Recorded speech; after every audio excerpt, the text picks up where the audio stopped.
의심, 믿음의 미끄럼, 오늘 두 번째입니다. 하나님의 치유, 믿어도 될까? 제목 말씀드립니다. 북극 제비갈매기라는 새가 있다고 합니다. 아마 처음 들으실 것입니다. 이 북극 제비갈매기는 비행 길이가 어마어마합니다. 이 북극 제비갈매기의 평생의 비행거리가 300만 킬로미터라고 합니다. 300만 킬로미터. 감이 잘 안 오시죠? 자, 이 제비갈매기가 매년 북극에서 남극으로, 남극에서 북극으로 이렇게 여행을 한다고 합니다. 하는 게 1년에 8만 킬로미터를 1년에 비행을 한다고 합니다. 굉장히 긴 비행입니다. 그리고 북극 제비갈매기는요, 정지 비행이 가능합니다. 즉, 딱 서 있는 것처럼 보인답니다. 이게 날개를 굉장히 빨리 날갯짓을 하는 새가 북극 제비갈매기라고 합니다.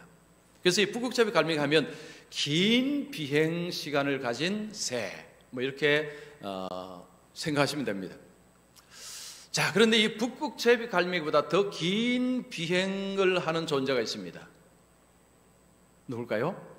사람입니다. 사람. 아니, 뭐 사람이 뭔 그렇게 많이 여행을 할까요? 자, 우리 머리서부터 요 가슴까지 여기가요, 이게 굉장히 오래 걸립니다. 무슨 말일까요? 자, 하나님의 말씀을 듣고 나서 이것이 우리 가슴으로 내려와서 가슴으로 받아들이고 믿는 데까지 걸리는 시간, 무수히 깁니다. 그 말씀은 우리가 듣지만 이 말씀이 내려와야 됩니다. 자, 우리 가슴으로 내려와서 이것을 받고 믿어야 되는데, 그런데 이게 북극 제비갈매기보다 훨씬 긴 여행을 한다는 것입니다. 이게 무슨 말일까요? 아침부터 제가 무슨 이야기를 할까요? 자, 우리가 말씀을 듣습니다. 그러면 금방 믿느냐? 그렇지 못합니다. 말씀을 듣지만 이 말씀을 가슴으로 받아들이기까지는 생각보다 시간이 많이 걸립니다. 그래서 말씀을 듣고 나서 말씀이 여기에 걸려있기도 하고, 여기에 걸려있기도 하고, 여기에 걸려있기도 하고, 여기 턱턱 걸려있습니다. 이 상태를 의심이라, 이렇게 한번 말할 수 있습니다. 자, 의심은 뭐냐? 말씀을 들었습니다. 가슴까지 못 내려갔습니다. 여기에 걸려있는 상태, 이 상태가 의심이라 할 수 있습니다. 자, 의심은 불신은 아닙니다. 그러나 의심이 불신으로 갈 수도 있습니다.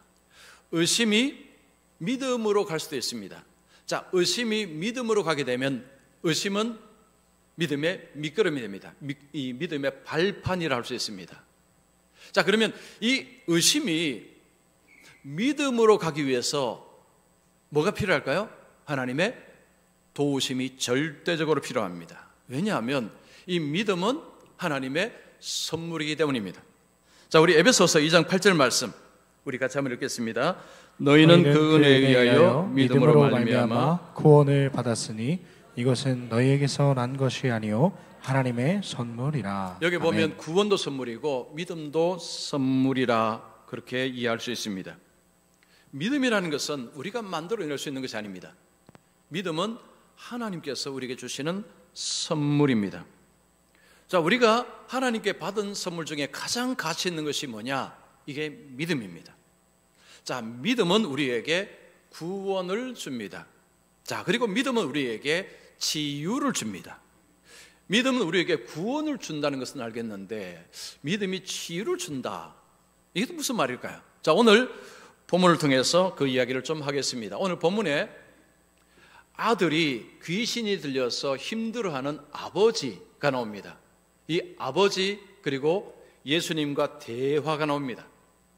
이 대화를 보면 치유를 위해서 반드시 믿음이 필요하다는 것을 알 수 있습니다. 자, 오늘 제가 이 말씀을 좀 드리겠습니다. 자, 첫 번째, 치유가 필요하다면 예수님께 나아가라. 치유가 필요합니까? 예수님께 나아가야 됩니다. 예수님께서 어느 날 제자 3명과 함께 변화산에 올라가셨습니다. 그리고는 예수님이 다시 내려오십니다. 밑에 많은 사람들이 있었습니다. 그 중에 한 아버지, 아들 둔 한 아버지가 예수님께로 왔습니다. 그 아들은 귀신이 들렸는데 거품을 물고 말을 못하고 야위어 갑니다. 자식의 그런 아픔을 보는 부모의 심정이 어떻겠습니까? 자, 이 아버지는 그 아이를 데리고 예수님의 제자들에게 갔습니다. 제자들이 그 귀신을 좀 쫓아내어 주기를 원하며 갔습니다. 그런데 제자들이 못했습니다. 여러분 18절을 보십시오. 내가 선생님의 제자들에게 내쫓아달라 하였으나 그들이 능히 하지 못하더이다. 제자들에게 가서 귀신 좀 쫓아달라고 하니까 제자들이 못했습니다. 자, 여러분 어떤 생각 드십니까? 이런 생각 안 드십니까? 아니 왜 제자들에게 갔을까? 예수님께 가지. 그냥 예수님께 갔으면 단방에 해결되었을 텐데 무엇하러 제자들에게 갔을까? 이런 생각이 들 수 있습니다. 그런데 제자들에게 간 이유가 있습니다. 제자들은 이미 귀신을 쫓아내는 사람들이기 때문입니다. 자, 마가복음 6장 12절 13절 보시면 제자들이 나가서 회개하라 전파하고 많은 귀신을 쫓아내며 많은 병자에게 기름을 발라 고치더라. 즉 본문 전의 상황입니다. 즉 예수님의 제자들은 이미 많은 귀신을 쫓아냈습니다. 즉 예수님의 제자들은 귀신을 쫓아내는 사람들이라 할 수 있습니다. 이 아버지는 예수님의 제자들이 귀신을 쫓아낸다는 것을 알고 찾아온 것입니다. 그런데 귀신을 쫓아내지 못한 것입니다. 왜 그랬을까요? 마태복음에 보면 오늘 본문하고 똑같은 말씀이 나옵니다. 예수님의 제자들이 예수님께 묻습니다. 왜 우리는 못했습니까? 예수님께서 이렇게 대답하셨습니다. 너희 믿음이 작은 까닭이니라. 예수님께서 제자들에게 너희 믿음이 작아서 너희들이 못했다라고 말씀하셨습니다. 오늘 본문 19절에도 비슷한 말씀합니다. 대답하여 이르시되 믿음이 없는 세대여, 믿음이 없는 세대여. 이 제자들을 향한 말씀입니다. 그전에는 귀신들을 쫓아냈는데 근데 이 귀신은 쫓아내지 못한 것입니다. 예수님께서 그 이유를 믿음과 결부시킵니다. 믿음에 문제가 있다는 것입니다. 믿음에 문제가 있어서 제자들이 이전에는 했는데 이번에는 못했다는 것입니다. 예수님은 그 아이의 아버지에게 그를 내게로 데려오라라고 하십니다. 제자들은 못했습니다. 예수님께서 아버지에게 내게로 데려오라 하십니다. 여러분, 이때 예수님의 그 어떤 음성이 얼마나 좋겠습니까? 제자들은 못했습니다. 희망을 가지고 왔는데 희망이 절망이 되었습니다. 근데 주님은 내게로 데려오라라고 하십니다. 이 음성이 소망의 음성입니다. 여러분, 이 세상 살아가는 모든 사람은 이런저런 아픔, 고통 겪고 살아갑니다. 아무런 고통 없이 사는 사람은 아무도 없습니다. 모든 사람은 다 고통을 가지고 살아갑니다. 이 아버지처럼 어떤 사람은 자식의 어떤 질병이든지 어쨌든 그런 걸로 해서 아버지, 부모 고통을 당하고 또 요즘은 부모님들이 또 아파서 질병으로 자녀들이 또 어려움을 당하는 경우도 있습니다. 아니면 배우자가 그렇기도 하고 아니면 본인의 질병으로 아니면 본인의 어떤 실패로 여러 가지 어려움을 가지고 사람들은 살아갑니다. 보통 사람들은 평소에 하나님을 안 찾습니다. 하나님은 없다고 이야기합니다. 왜냐? 눈에 안 보이기 때문에. 하나님은 너나 믿어라 라고 이야기합니다. 그러다가 엄청난 센 어려움을 당하면 돌변합니다. 하나님 도와주시면 교회 가겠습니다. 혹시 여러분 중에 그런 분 안 계십니까? 아니면 주위에 그런 분 다 보셨죠? 평소에는 전혀 하나님 없다라고 하는 분이 엄청난 어려움을 당하자 갑자기 하나님을 찾습니다. 그전에는 하나님 찾지도 않았습니다. 자, 그러면 모든 사람이 어려움 앞에서 그렇게 하느냐? 그렇지 않습니다. 어떤 사람은 죽어도 하나님 안 찾습니다. 누가 찾는 줄 아십니까? 택한 백성들. 만세전에 하나님이 택한 백성들은 그제서야 하나님을 찾습니다. 여러분, 선택이라는 것이 성경이 굉장히 중요한 개념입니다. 많은 사람들이 선택을 오해합니다. 그래서 선택받으면 뭐 대충 살아도 구원받는다 하는데, 그렇지 않습니다. 성경이 그렇게 말씀하지 않습니다. 선택을 하는 것은 하나님이 하시고, 이 땅에서는 어떤 일이 벌어지느냐, 하나님을 안 찾다가 찾기 시작합니다. 그리고 회개합니다. 그리고 예배합니다. 믿습니다. 그리고 예수님을 따르기 시작합니다. 그렇게 하나님을 안 찾던 사람이에요. 어느 날부터 합니다. 왜냐? 하나님이 택한 백성으로서의 이제 구원의 길을 걸어가는 것입니다. 자, 우리가 어떤 여러 가지 삶의 어려움을 겪을 때, 우리가 하나님을 찾을 때, 주님을 찾을 때 주님은 어떻게 반응하십니까? 내게로 오라. 내게로 오라. 수고하고 짐진 자들아, 다 수고 무거운 짐진 다 내게로 오라 하셨지 않습니까? 자, 우리 예수님 어떤 분이십니까? 내게로 오라. 내게로 오라라고 말씀합니다. 성경에서 우리 만나는 예수님은 우리를 불쌍히 여기시는 예수님, 인생을 사랑하시는 예수님, 인생을 불쌍히 여기시는 예수님입니다. 그 예수님이 우리가 주님을 찾을 때 오라고 이야기했습니다. 가기만 하면 됩니다. 지금 예수님이 이 아버지에게 그를 내게로 데려오라고 하십니다. 데려오라는 것은 무슨 의미입니까? 내가 해결하겠다는 거죠. 상처야 잘 가라는 책이 있습니다. 이 책에 보니까 그 예수님을 이렇게 의사로 비유하면서 설명을 하는데, 여러분 한번 들어보시기 바랍니다. 예수님은 내과 의사입니다. 우리 영혼의 상태를 정확하게 진단하시고 영혼의 문제를 들춰내시고 병들어 있는 부분을 고쳐주십니다. 예수님은 내과 의사입니다. 그 다음에 예수님은 이비인 후과 의사입니다. 생명의 복음을 잘 들을 수 있도록 우리의 귀를 열어주시고 영적인 공기를 마음껏 들이마시도록 기관지를 깨끗하게 해주십니다. 예수님은 정형외과 의사입니다. 비뚤어진 인격을 반듯하게 바르게 세워주십니다. 예수님은 신경외과 의사입니다. 우리의 두뇌를 맑게 정돈시켜 주십니다. 마땅히 생각할 것을 생각하고 우리 가치관을 바르게 세워주십니다.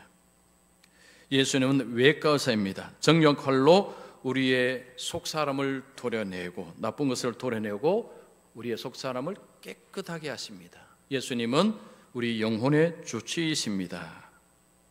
어떻게 공감이 되십니까? 그렇죠. 그렇습니다. 예수님은 우리의 주치이십니다. 자, 예수님은 우리의 삶을 이렇게 고치시는 분이십니다.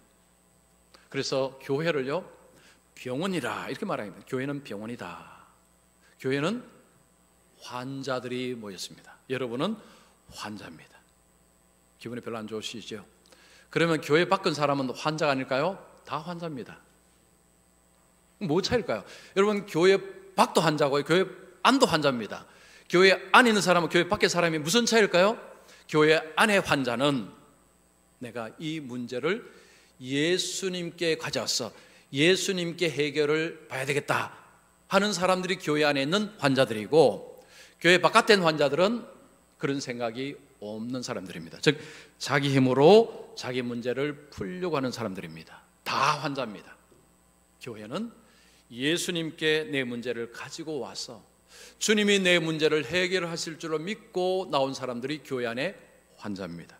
여러분, 성경에서 하나님은요, 치료의 하나님이라고 이야기합니다. 자, 출애굽기 15장 26절 우리 같이 읽습니다. 너희가 나 여호와의 말을 들어 순종하고 내가 보기에 의를 행하며 내 계명에 귀를 기울이며 내 모든 규례를 지키면 내가 애굽 사람에게 내린 모든 질병 중 하나도 너희에게 내리지 아니하리니 나는 너희를 치료하는 여호와이니라. 하나님은 우리를 치료하는 하나님이시다. 우리를 회복시키시는 하나님이시다 라는 말씀입니다. 자, 몇 년 전에 미국의 타임지에서 역사상 가장 영향력 있는 사람이 누군가 순위를 매겼습니다. 여러분, 1위가 누구일까요? 예수님입니다. 예수를 믿지 않는 사람들도 동의한 것입니다. 역사 속에서 가장 영향력 있는 사람, 인물 1위 예수님이었습니다. 여러분, 역사는요 AD, BC로 나누시죠. 이게 왜 나눠졌습니까? 예수님의 탄생 전후입니다. 예수님의 탄생 전 BC, 탄생 후 AD입니다. 이것만 봐도 예수님의 역사적인 영향력은 어마어마합니다. 예수님이 영향력이 크다는 것은 뭘 의미할까요? 사람들이 예수님을 계속 찾는다는 것입니다. 옛날에도 찾았고 지금도 찾고 있다는 거죠. 왜 찾을까요? 문제가 있기 때문에. 내 문제를 예수님께로 가져가서 예수님 내 문제 좀 고쳐주시옵소서 라는 사람들이 그렇게 많다는 것입니다. 다른 방법은 다 소용없습니다. 아무것도 안 됩니다. 그래서 예수님께로 왔습니다. 사람들은 예수님을 옛날이나 지금이나 계속해서 찾고 있습니다. 자, 우리가 어떤 문제를 가지고 있든지 예수님께로 오는 것이 최고로 잘하는 것입니다. 예수님께로 가까울 때 예수님 뭐라고 하십니까? 내게로 오라. 그를 내게로 데려오라. 그래, 내게로 와라. 예수님은 받아주시는 분이십니다. 자, 두 번째입니다. 예수님을 믿으면 결국에는 치유됩니다. 자, 예수님께서 아들 데려오라고 하셨습니다. 아들이 왔습니다. 자, 귀신이 예수님을 보고 어떤 반응을 보였습니까? 20절 보시면 그 아이로 심히 경련을 일으키게 하는지라 그가 땅에 엎드려져 구르며 거품을 흘리더라. 귀신이 예수님을 보고는 더 이 아이로 하여금 발작을 일으키도록 발작하도록 그렇게 한 것입니다. 그 아이는 지금 더 큰 고통 속에 있습니다. 예수님 묻습니다. 언제부터 이렇게 됐느냐? 어릴 때부터라고 합니다. 그러면서 이 사람이 예수님께 말합니다. 무엇을 하실 수 있거든 우리를 불쌍히 여기사 도와주옵소서. 자, 이 아이 아버지가 예수님께 무엇을 하실 수 있거든, 이게요 엄청난 결례입니다. 이 표현은 예수님을 향한 엄청난 결례입니다. 무엇을 하실 수 있거든, 이게 좀 누가 이야기하는 것입니까? 예수님께. 이거 엄청난 결례를 범하고 있습니다. 예수님이 그 말을 콕 집어서 말씀합니다. 23절에 예수께서 이르시되 할 수 있거든이 무슨 말이냐? 믿는 자에게는 능히 하지 못할 일이 없느니라. 예수님이 할 수 있거든이 무슨 말이냐? 그 말 잘못했다는 이야기예요. 왜 이게 결례입니까? 지금 아이의 앞에 있는 예수님이 누구십니까? 창조주십니다. 이 우주를 만드신 창조주십니다. 전능자이십니다. 모든 문제를 해결하시는 하나님이십니다. 근데 그 앞에 뭐라고 이야기합니까? 하실 수 있다면, 하실 수 있다면, 할 수 있거든이 무슨 말이냐? 예수님께서 할 수 있거든이 무슨 말이냐? 주님 하실 수 있다면 이게 무슨 말이냐라고 주님 말씀하는 것입니다. 온 세상을 만드신 그 주님 앞에 엄청난 결례를 범합니다. 그런데 우리 주님은 또 친절하십니다. 믿는 자에게는 능히 하지 못할 일이 없느니라. 자, 이야기를 하니까 이 사람이 곧바로 무슨 이야기입니까? 내가 믿나이다. 내가 믿나이다 라고 이야기합니다. 근데 그 다음에 또 무슨 말합니까? 그 다음 말이 가관입니다. 나의 믿음 없는 것을 도와주소서. 이게 말이 앞뒤가 안 맞는 말입니다. 내가 믿나이다. 그 다음에 뭐라고 이야기합니까? 나의 믿음 없는 것을 도와주소서. 이게 앞뒤가 안 맞습니다. 앞에는 믿습니다. 돌아서서 믿음 없습니다. 이게 무슨 말입니까? 이게 앞뒤가 안 맞는 말이에요. 믿습니다. 근데 나의 믿음 없습니다. 이게 모순입니다. 자, 그러면 이게 이 사람 말의 문제일까요? 자, 이건 이릅니다. 믿습니다. 그 다음에 근데 잘 안 믿으십니다. 이 편입니다.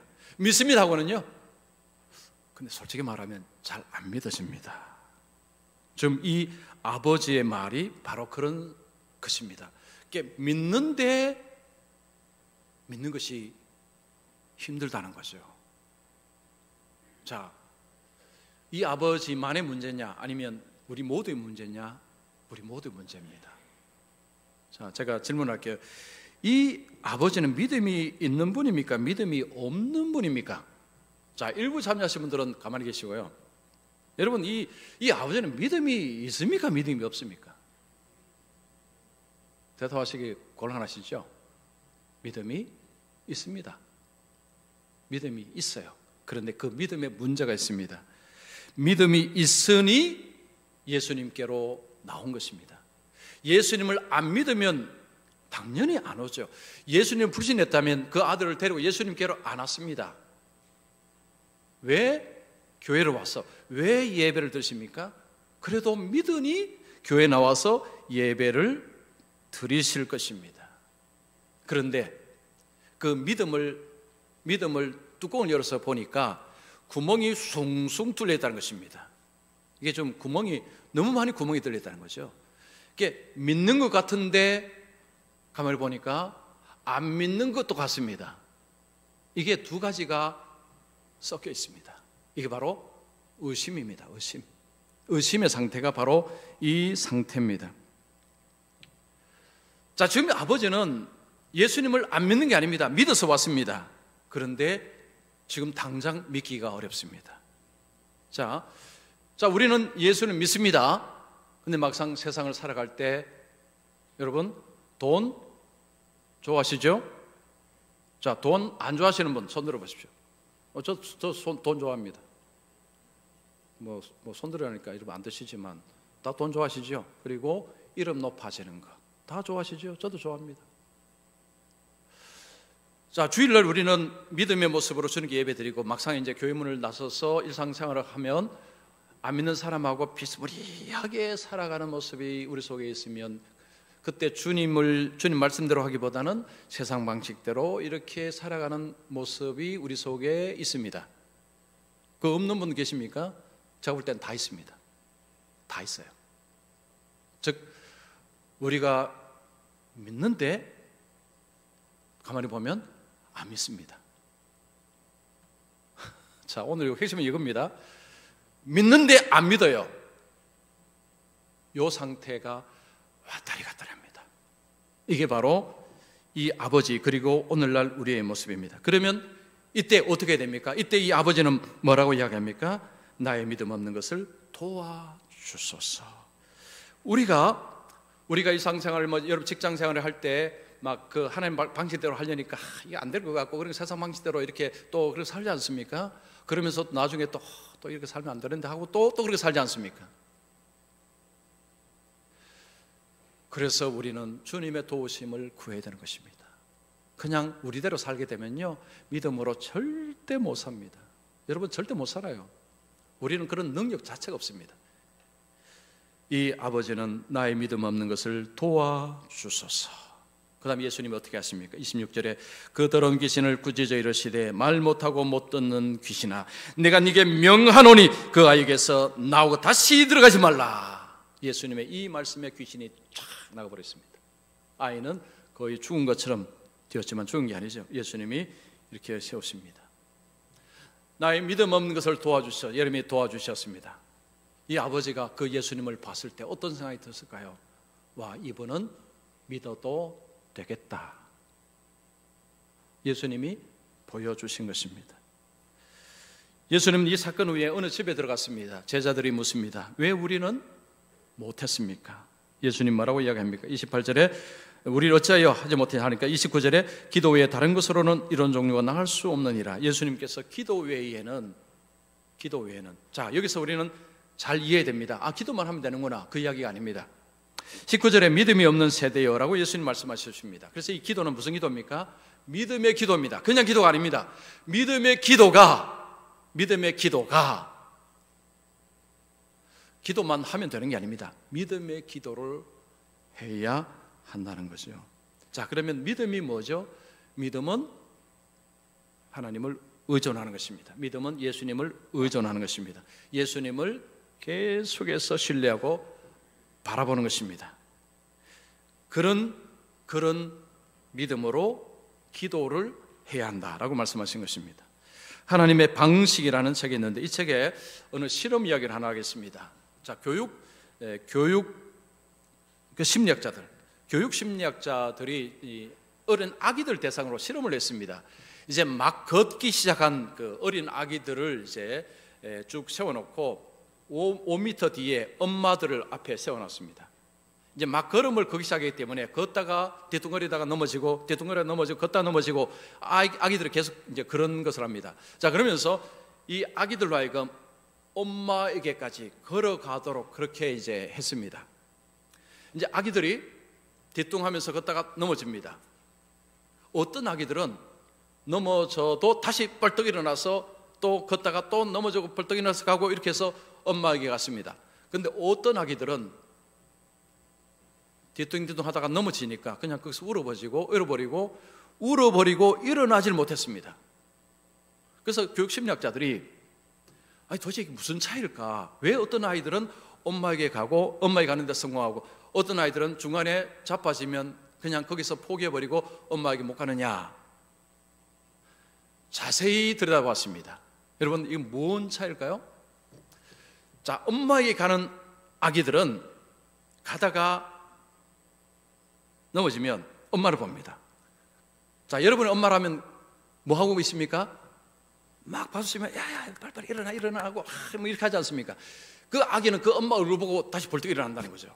또 가다가 또 자빠지면 또 엄마가 막 하고 응원하고 있으니까 그거 보고 가더라는 것입니다. 그럼 누가 못 가느냐? 가다가 땅만 보는 아이, 엄마 얼굴 보지 않고 그냥 가다가 땅 보는 아이들은 그냥 자빠지고 거기서 포기해버린다는 거죠. 자, 무슨 이야기 하는지 아시겠죠? 믿음은요, 결국 이겁니다. 하나님을 계속해서 바라보느냐, 바라보지 않느냐, 결국 믿음은 그 문제입니다. 하나님을 의존한다는 것은 결국 하나님을 계속 바라본다는 거죠. 하나님을 많이 생각하는 것입니다. 하나님을 많이 생각하십시오. 하나님 말씀을 사랑하는 것입니다. 우리가 평소에 하나님을 바라보지도 않고 하나님을 의지하지 않고 그냥 세상만 보고 땅만 보고 살아가다 보면 자빠지면 못 일어납니다. 자빠지면 못 일어나요.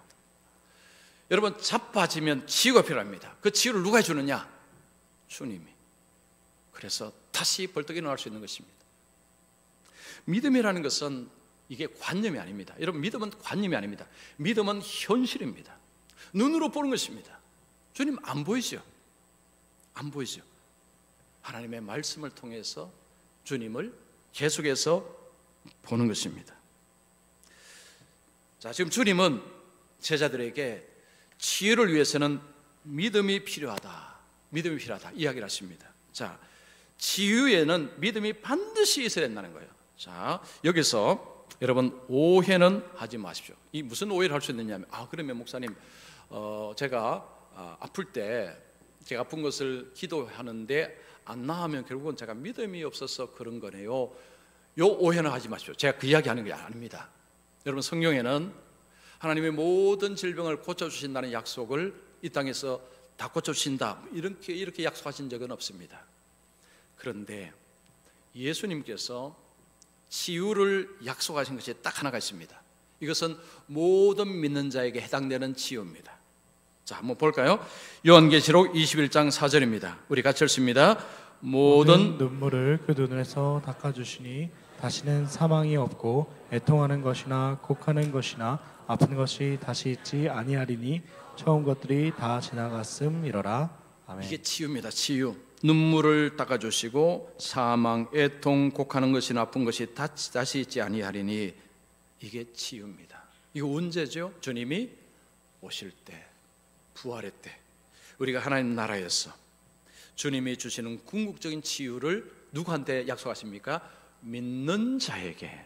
이거 안 믿는 자는 해당되지 않습니다. 모든 믿는 자에게 주님이 주시는 선물입니다. 약속이 치유입니다. 궁극적인 치유입니다. 예수님은 이 치유를 약속하셨습니다. 예수님이 이 땅에 오셔서 병자를 치유해 주셨을 때 결국은 이 치유를 믿도록 하기 위한